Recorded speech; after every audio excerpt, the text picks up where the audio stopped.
Jasmine Crockett, the Ghetto Congresswoman out of Texas, someone has unearthed footage of Jasmine Crockett's behavior and talking style before she decided to become a ghetto queen, the ghetto queen of Congress. Let's watch the before and after video. Absolutely. First of all, it's good to see you in the new year.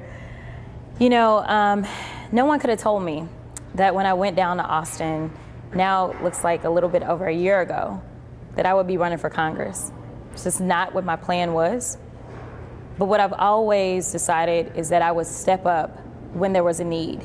Listen, he up there, he's spewing all kinds of nonsense and bullshit. Let me just be real. And we weren't gonna sit for that shit. We wouldn't, you know.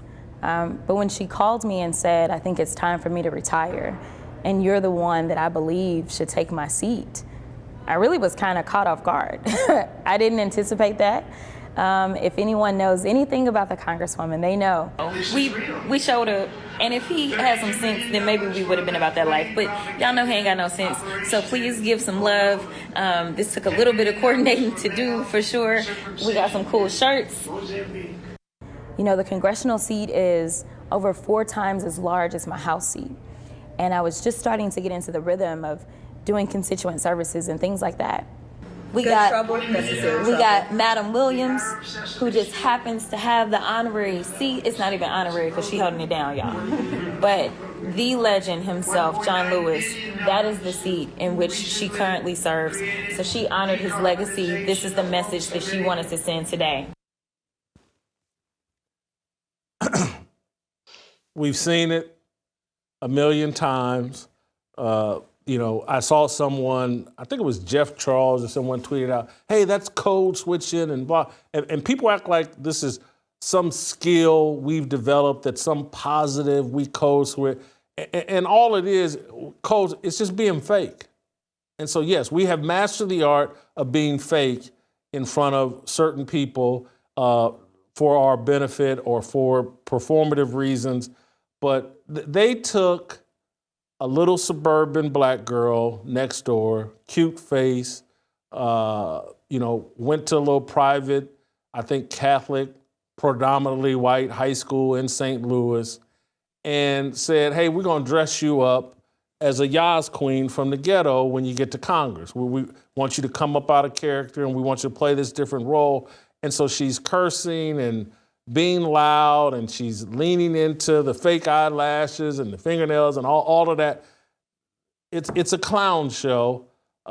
We've seen it a million times. I'm not surprised by this video at all. Shemeka, your thoughts? Jason, I'm going to be a little bit more bold today and say that Black people are actually signing up to be the Democrat Party's monkey mascots, because this is exactly what they are. You know, not only was Jasmine Felicia Crockett not this ghetto person when she was a state representative, she was born to a pastor and his wife. So what she's portraying is not even the life that she actually lived. And we've known for a long time that it was a character. I even saw a video from, I think it was maybe 2020, when she actually was going for state representative.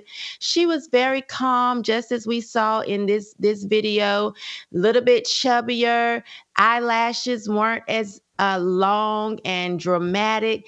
And now that's all we see. She's lost a little weight. Now every time she opens her mouth, she's cursing, or she has to, hit her hands together constantly, showing us those long fingernails, batting her eye. It's a gimmick. It's an act. And this is how I know this whole code switching thing is foolishness. I don't know how to code switch, Jason. And for those of us that actually grew up a little less favorable, we try as hard as we can to actually represent ourselves or represent where we come from in the most favorable way. We're not trying to always give you ghetto. We're not trying to go over the top to make you think, oh, we're down or we, are gangsta bees. We don't do that. We just actually present ourselves the way that we are. Hope that you like it. Hope that you hear what we have to say. Hope that is useful to you. And we go on about our business. There's no actual act that we have to portray by doing all of these extra things. If you look at someone like myself or Angela Stanton King, we try to button up when we go in places, like the White House or whatever, but it's still us. We don't have to code switch or, oh, I'm on the Breakfast Club, so now I'm going to be a little bit more ghetto. There's none of that. So I always knew Jasmine was what I would call someone who went to county schools. They act totally different from those of us that went to city schools, but you could tell it was an act because she just tries way too hard. I'm going to say that, okay, let's say you do go on the Breakfast Club and you're talking to a hip hop audience.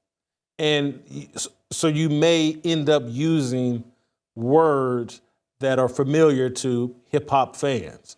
And you will maybe, because you're speaking to that audience, that demographic, you'll speak in a language that's comfortable for them. What Jasmine Crockett's doing, though, is, trust me, she's gathered some co-stars, some other actors to help a performance that the audience she's trying to talk to actually is a white audience. And she's trying to, hey, I'm hardcore against Donald Trump and I'm in your face and blah, blah, blah. She's not trying to speak to a black audience. A lot of the things she's doing, particularly when she's inside the house and speaking and doing all this ghetto stuff, she's actually putting on a ghetto performance for white folks. The other thing that I know people that are anti-Trump are thinking is like, you're going after Trump, but Trump is the person that has actually lowered the standards for politicians in terms of behavior. Where I would say they're wrong is Trump, the way he behaves, is the way he behaves in business, the way he behaved on the show The Apprentice. It's like he's only got one form of Donald Trump. It's over the top, it's a little direct, it's politically incorrect, it's consistent. And if he's speaking in front of the National Association of Black Journalists, he's gonna talk the same way to them as he does. Again, if anything, that's what annoys me is it's like he's speaking in front of Congress and he sounds like the exact same guy that was speaking to the NABJ people, speaking, on The Apprentice or all that other stuff. He's just very authentic. That's what I would say the difference is. And me and TJ kind of, and I can't do TJ's argument justice, but we almost had some kind of disagreement about how the standards have actually been lowered for all politicians.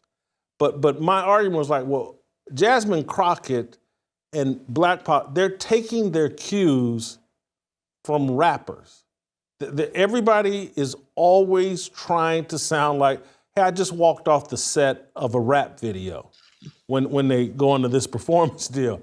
And that's what I find crazy. It's like Snoop Dogg is the Pied Piper for all these people. And we actually used to know, like, hey, I'm now a politician. This is how politicians behave. It's no different than, I love Richard Pryor. I loved Eddie Murphy. I love blue jokes. But when I went into church, I was like, oh, I'm in church. I ain't cracking these jokes. I ain't even laughing at these jokes. I'm in church. There's a way I'm supposed to act. When I'm around my grandmother, God rest her soul. It's like, oh, I'm in front of my grandmother. I'm not going to be talking to her like I talk to my boys. It's like, I just don't understand how we got to where, hey, as a politician, I need to act like I'm Cardi B. Why not act like whoever you think the greatest politician was? Conduct yourself that way. That's what baffles me. Don't miss a second of Fearless. Hit that like button and subscribe to keep up with our latest content.